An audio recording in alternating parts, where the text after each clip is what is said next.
When it comes to your retirement, do you want to have the same old plan everyone else has? Of course not. You're unique and have your own goals and dreams. Don't be treated just like a number. This is your retirement. So it's time to think differently. And you're in luck because you found the Retire Your Way podcast with Dave Lopez, founder and managing member of ILG Financial. At ILG Financial, you won't find generic run-of-the-mill plans containing the same old cookie-cutter solutions.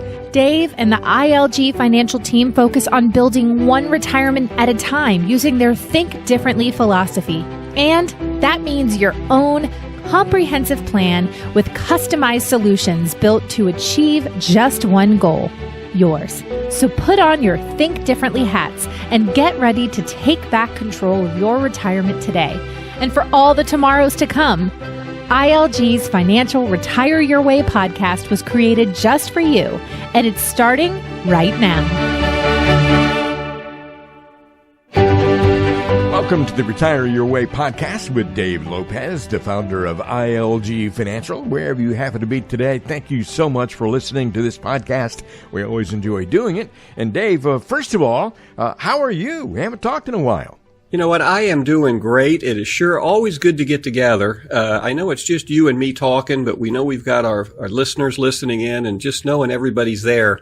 This is really a rewarding time for me, and the whole firm loves when we get together and do these podcasts. So, thanks for carving out the time. I love doing it with you, Ron. Yeah, we have some good topics of conversation today, and some of them may not be too pleasant. Some of them involve things that we don't like to think about, but let's get to those in just a second. Let me give you, first of all, the phone number so you can get in touch with Dave Lopez and maybe get a conversation going with him. 540-720-5656. That is 540-720-5656. 540-720-5656. And get in touch with Dave and arrange to have a conversation that won't cost you anything and won't obligate you to do anything down the road. Dave, as I mentioned, this is something that a lot of people don't like to think about, but it's very important that we have this conversation. There's a lot of excitement involved when planning for and approaching retirement. No more working, taking trips, more time with family, starting or finishing those dream projects. But what isn't as exciting or fun as planning for it if something goes wrong or not according to the plan and the dreams you have? Are you prepared for that chance of an unfortunate event to derail what you envisioned in retirement? One of the biggest things that we don't like to think about is, what if my spouse dies first? Or what if I die first? What is that going to look like for either of us? Dave, why is this so important to think about when preparing for retirement? You are right on the money. It is so important. And I want to start off this podcast just to have a kind of a shout out and a thank you to my good friends Don and Sylvia Cook. They are the ones that are responsible for us having this podcast today. They reached out to us and they said, hey, we've got a friend who's just lost a loved one, and they have no idea of what they should be doing now, and they're starting to find out there's some things they should have done different to prepare for this event. And as a result of Don and Sylvia reaching out, it caused us to prepare this podcast and what's going to be associated with it, which we'll talk about, like a checklist for those to put together to prepare for survivor income. So Don and Sylvia, thank you so much for reaching out to us with this question. I hope this podcast answers all the questions that you and your friends have. So let's get right to it. When we're talking about surviving your spouse, there are certain aspects of retirement, Ron, that people just don't want to think about or talk about, right?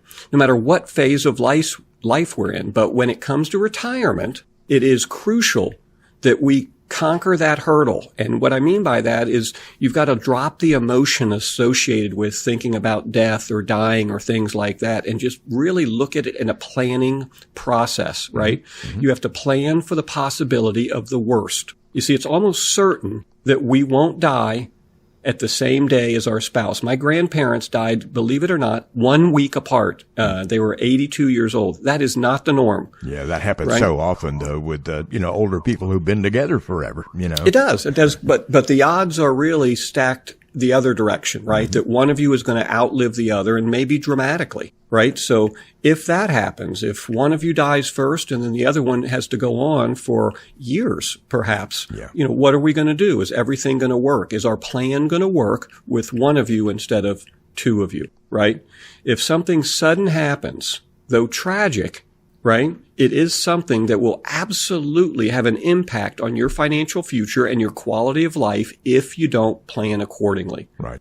And honestly, the last thing you want to do when you're grieving for your lost spouse, right, and starting to navigate a new way of life, the last thing you want to do, Ron, is damage control, right, and coming to this realization for the first time that it may be too late to take control over the situation financially because you didn't take steps in advance. And now you're destined to a future that you didn't hope to have. So I know that sounds dreary, right? Yes, it does. So I'm going to try to say it with some enthusiasm to keep everybody listening. I hope I didn't depress everyone. That sounds dreary, but here's the good news. Okay. The good news is we can absolutely plan for this. Right? But you have to start now. It's not something we can plan for when this event is happening. What we always say is you plan for the worst and hope for the best. And that certainly applies in this case as well. You got to be ready for those situations to happen. Yeah. In fact, Ben Franklin first said that, but I think he got it from you, Ron. Probably so. Although I don't think I've been around quite that long. You're right. So plan for the worst. And then we hope for the best, right? But we can move forward knowing we are prepared for the worst. And I think you and I say it better than Ben Franklin, right? If you plan for the worst, you are prepared for whatever comes. And that's really what the message is here today. So if you're a client, right, already, and you're listening to this, you already know that this is one of the key things that we have worked into your plan. We do it for every single plan we work on. And we even have a name for it, and most of our clients are very familiar with this. We've spent meetings on this. We call it survivor income planning. Mm-hmm. And it is basically the part of your plan that shows what funds we will tap into to use for you to survive and to live the life you want to live after your spouse dies, if that's unfortunately how things go. Mm-hmm. So, or how your spouse will be taken care of if you die first, right? So usually both parties, husband and wife, are included in the planning process. But either way, you have the peace of mind to know that your husband or your wife are going to be able to go on and live their life if you die first because you've put a plan in place. And if you're the survivor, you have the peace of mind to know, even though you're grieving for your spouse, you're not also going to have to worry about, am I going to have to leave my house or make major life changes? So let's look at a few important issues that can arise from the situation and how we can tackle. Now, for time's sake, Ron, I just want to tell everybody, this is a big topic. There is a lot to cover. Yeah. So what we go over today, for time's sake, is about 5 or 6 items. At the end, I'm going to mention just a quick list of others. And to that end, you're going to hear me mention a couple times today that this is so important that we are putting together a survivor checklist. Mm-hmm. That'll have the things we mentioned here on it, but things that I didn't have time to go over. If that's of interest to you, we're going to have a package that's going to have the survivor checklist as well as what we call a peace of mind checklist, which is all of our clients already have it, but anybody is welcome to it. Is a comprehensive list of everything you could want your loved ones to have access to if you died. Wills, trust, where the accounts are, where the life insurance is, so that you can tell them, hey, God forbid if something happens to me, there's a black binder, an ILG binder in my bottom file cabinet, and it lists where everything is. So if you want that checklist, that peace of mind checklist, and then a survivor checklist that you can kind of go through now to cover this, what this podcast is about, reach out to Megan in our office, 540-720-5656, and she'll take good care of you and make sure that it gets to you. I know that one of the things that you're going to talk about here, I'm just envisioning this list, and one of the things on the list for sure is going to be Social Security, and that may be one of the first things you address. Yeah. So let's talk about Social Security. So right now, for most of us, you have 2 Social Security checks, right? Mm-hmm. You have, and the Social Security check is based on each of the worker's earnings Or one of you, if you stayed at home and didn't have a lot of earnings over your life, you may have what's called a spousal benefit. But either way, there's 2 Social Security checks coming in. In the event of the death of either spouse, Ron, the remaining spouse, the surviving spouse, gets the higher of the 2 benefits. Right. So this is good, but you want to keep in mind here, we are still losing a paycheck. We're still losing an income stream. The smaller Social Security check goes away. So we want to plan as if the surviving spouse can now survive off that lower income, right? Now, if the surviving spouse is not yet 62, right, it's important to know that even though that's, by the way, the first time you can turn on Social Security, you can take a surviving spousal benefit called a survivor benefit as early as age 60, right? Or you can wait till 62 to turn on your benefit. Now, why that's important is there's some nuances there. Let's say you turn on a benefit. If you are the surviving spouse and you took your own benefit at 62, that survivor benefit I talked to you about, continues to grow because it hasn't been turned on. And then later at 66 or 67, you could switch to the higher survivor benefit. So there's a couple things to be aware of. That'll be on the checklist. But the takeaway there is if something happens, right, before you make a decision on what to do, you need to be getting with your financial professional. And I would say probably us. Right, Ron? And we can help navigate that so you make the right decision as far as how to take advantage of the survivor benefit so that it best serves you moving forward. So that's Social Security. There's so many aspects of Social Security, and you have to make sure you make the right decisions and optimize your opportunities. And that's another reason to talk with Dave Lopez. Again, 540-720-5656 is your number to call if you'd like to get a conversation going. Social Security, a very important part of this whole conversation, but how about pension benefits? I know that can get rather complicated as well. Yeah, especially in the area we are, which is the Northern Virginia, Fredericksburg, Stafford area, Prince William, this whole huge D.C. metropolitan area. A lot of folks have either military pensions or federal pensions. But of course, there's more than that. Individual companies offer pensions and municipalities and Stafford County and Prince William County and so forth. So if you have a pension, the 2 you want to look at, there's 2 most common ways you'll see a pension. One is called single life, and the other is joint life or single life with survivor. And single life really means it's the bigger check. You get a bigger check, and in return for that bigger check, Ron, the check ends when you die, you meaning the worker. Mm-hmm. So if it's your pension, Ron, right, and you get let's say you get a $6,000 a month pension and you love that, and you die 2 years into retirement, the check stops, your wife gets nothing, and there is no lump sum money or anything. So she loses a $6,000 a month income. Wow, what a jolt. Now, you will have, on almost all pensions, you will have the option of taking a joint life payout, or what they call life with survivor benefit. And that'll be a smaller check. So instead of $6,000, you could have chose perhaps maybe a $5,000 check. But in return for that lower amount, the check is guaranteed to continue if you die until your spouse dies. Yeah. Right? Now, here's the trick. Sometimes it's just continues. So this $5,000 check would continue. But more often than not, it's a smaller percentage. So you might, instead of getting single life for $6,000, you might get survivor benefit with $5,000, and your wife would get, say, a 50% survivor benefit. So you're getting $5,000, and then if you die, she gets $2,500. Yeah. See how that goes? That's a lot better than nothing. That's for sure. Yeah. So the takeaway here, there's a lot of choices. So we do, for all of our clients, what we call pension optimization planning. Boy, that's a long term, isn't it? Yeah.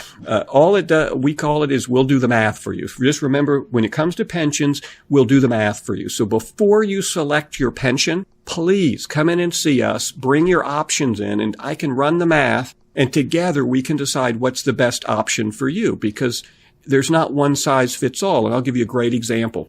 Let's say, Ron, that you're thinking, should I get single or joint life? And obviously, we'd all like the bigger check, right? Sure. The disadvantage is the check will be gone if you die. Well, what if your wife also has a pension for $6,000?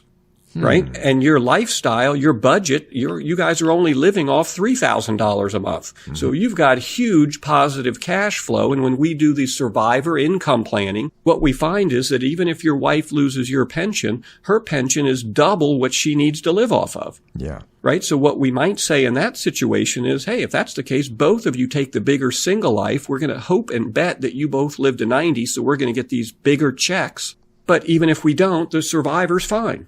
Yeah. A lot of strategizing goes on there, that's for sure. It is a lot of strategy going on, and that's why we love what we do. That's my kids call me a math geek, but for a math geek, this is just heaven, just all this different strategy. That's a good thing. You're listening to the Retire Your Way podcast. I'm just reminding folks, Dave Lopez, the founder of ILG Financial, is here giving us good advice, food for thought, things just to carry with you and think about for a while. And Dave, I think all of that is a great example of the idea that there are consequences, good and bad, of decisions we make at some point, a lot of times early on in the planning process, that we may not even know exist or may not know will end up being so significant unless someone like you tells us. And I know that when I was making decisions about certain aspects of my income, I wasn't thinking too far ahead into the future. No, and that's very common. So one of the takeaways of this podcast, and really the reason we spend so much time together doing them, Ron, is throwing these ideas out that our friends and clients and friends of clients who are listening have not heard of, to spark this idea so they can make this decision before it's too late. So the takeaway from what we just said is, before you turn on Social Security, right, or before you decide on your pension, please come and see us and let us review it and just have another set of eyes look at it and help you make some decisions, because once you turn them on, it's usually the way it is. So if you're listening to this and you have a friend or family who's still working or ready to retire and they haven't decided on a pension, let them to listen to this podcast or tell them to call me and we can do some pension optimization planning. Same thing if you're ready to turn on Social Security and you're not sure how to do it, we can run a Social Security analysis for you or your friends just to get another set of eyes. So that is the takeaway, right? And as far as consequences, I think you hit the nail on the head. Remember, it's not good or bad. It's just this realization that every action has a consequence. So what we can do is logically walk through what the repercussions or the consequences are going to be of these decisions. And that way, in advance, decide if that's what we're willing to live with, right? Or how we want things to go. So that's survivor income. On pension, we've talked about Social Security. On the income side, the next thing, number 3, we like to look at is another income stream for many folks is income annuities, right? Okay. Income annuities, they work, as far as the client's concerned, a lot like a pension, right? They're usually incomes guaranteed for life. You can also choose to take those incomes for your life only or for joint and survivor income, right? So we will do the same kind of analysis in income planning when we run your survivor income plans to decide how to turn those on. Okay, Dave, give us some examples of income annuities. Right. So there's a couple examples. An immediate annuity, what's called a SPIA, single premium immediate annuity, right. It works almost exactly like a pension. You might give an insurance company a bucket of money, let's say, $200,000, and in return, the money is gone. It's spent, just like you bought something. But in return, you will get a check for life. Right? Just like your pension or Social Security check, Yeah. In fact, your pension from your company or from the government and your Social Security check, they are actually those very things. They're SPIAs, right? Because there is no bucket of money. You couldn't go to the Social Security department, Ron, and say, hey, I'm going to get a new car. I'll take a lower payment. Can you just send me $20,000? And in return, it's okay to lower my check, right? They will tell you there is no bucket of money. Right? When you're both gone, if it's joint life, or when you're gone, if it's single life, it's just gone. That's how a SPIA works. Right? There's other kinds though, and a lot of our clients take advantage of these.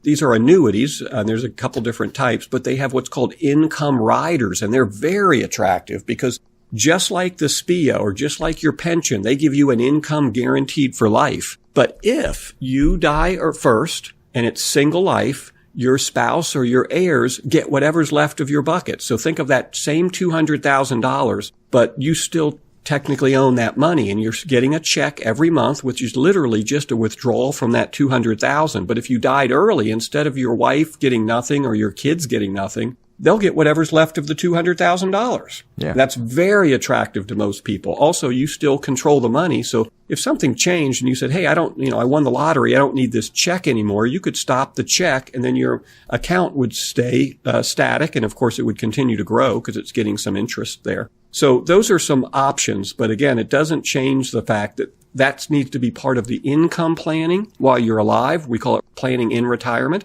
And then also survivor planning. So we can decide if we need to turn that income on for single life or for joint life. That's number 3, income annuities. Okay. Well, let's talk about another item on the list here, Dave, and that would be life insurance. And there are lots of things that we all need to understand about those options. Yeah, when we're talking about a survivor or planning in advance, there are a lot of misconceptions about life insurance that I feel are very important to address because they literally mean money in your hand and money in your pocket if you get it right, and literally money falling through the cracks if you fall into listening to a misconception and you make the wrong decision. Mm-hmm. So one of those misconceptions is, and you'll hear it from a lot of financial planners, is that you only need life insurance if you have underage children, right? Or your wife's or husband is a stay-at-home wife or husband, and you are working and you need to replace your income if you die. That is one of the critical needs for life insurance, right? So many advisors will just tell folks, hey, if there's no longer children at home, and once you and your husband or you and your wife are retired, you don't need life insurance. But life insurance is not just to help children or a young family stay afloat in the occasion of a tragedy during your working years. Life insurance can be used in many, many different ways, and I'll give you a couple examples. Okay. For some retirees, either keep or even decide to acquire life insurance at retirement so that they have a tax-free bucket of assets that they can access if they need money to back up their pension and to support their income. So I will tell you that the predominant thing we're talking about, and you've heard about it in previous podcasts, is we talk about most of the folks we talk about believe taxes are going up over the next 5, 10, 15, and 20 years. Oh, yeah. Well, life insurance is an example of a bucket we can start to store money in that when you need it, you can pull it out tax-free. So imagine in a higher tax environment, if you need extra money because your wife has passed, Ron, imagine pulling an extra $1,000 a month out of a life insurance bucket that isn't taxed. Oh, that would be wonderful. You bet, as opposed to pulling it out. So the most important thing to remember with something like life insurance in the context of today's conversation about survivor income is that there are several ways to skin this cat of survivor income, right? You can use life insurance for one of them. You could use income annuities for one of them. There's a lot of ways we can do it. You want to make sure that you have all the information on all the different choices you're making so that we can pick the option that's the best fit for you and for your family, right? Choices that you're making with certain elements of your plan may work great in certain situations, or the situation you anticipate being in may require a different solution. So what we need to do is actually walk through in advance and build out a plan that's the best fit for you. And then we can decide which tools, like annuities or life insurance or investing in the markets, would be the best fit for a bucket that you may need for survivor income. If you want that peace of mind checklist, which I highly recommend, of course, everything from our office is absolutely no charge. Or more importantly, you want the survivor checklist so that you can make sure that you've got all your ducks in a row. Mm-hmm. Call the office, 540-720-5656, and then ask for Megan. And tell Megan you want those two pieces, and she will make sure that she works to get them to you. And then we'll talk about them again in the next workshop. So many important things to consider when it comes to your retirement and how to go about all of these things that Dave has discussed today. And we're going to get to more in our list in our next podcast, the Retire Your Way podcast. Again, Dave Lopez, ILG Financial, 540-720-5656. That is 540-720-5656. Join us again next time.